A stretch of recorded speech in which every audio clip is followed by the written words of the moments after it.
Hello viewers, আশা রাখি সবাই ভালো আছেন। চলে আসলাম আজকে আমরা একদম শর্ট একটি ভিডিও নিয়ে। আজকের ভিডিওতে আলোচনা করব আগামীকাল বাজারটি কেমন যেতে পারে।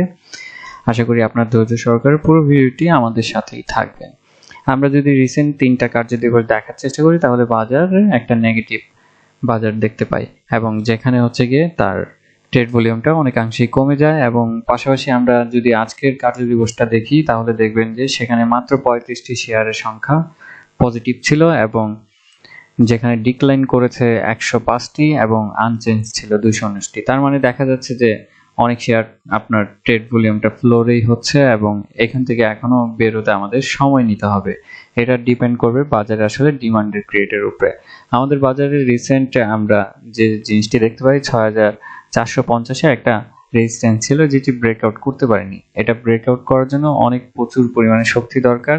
তবে একটি পজিটিভ জিনিস হচ্ছে যে বাজার খুব বেশি আর নিচে যাওয়ার সম্ভাবনা নেই।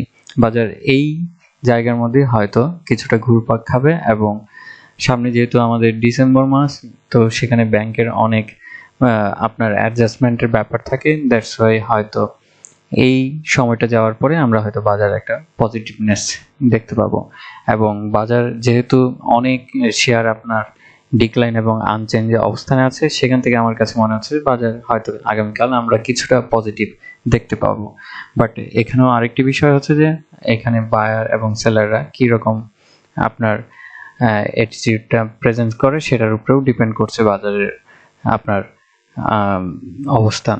তো আশা করি আমরা কালকে হয়তো কিছুটা ভালো একটা বাজার দেখতে পারবো এবং আজকে এতটুকুই। ভালো থাকুন, সুস্থ থাকুন এবং শেয়ার বাজারে জেনে বুঝে বিনিয়োগ করুন। ধন্যবাদ।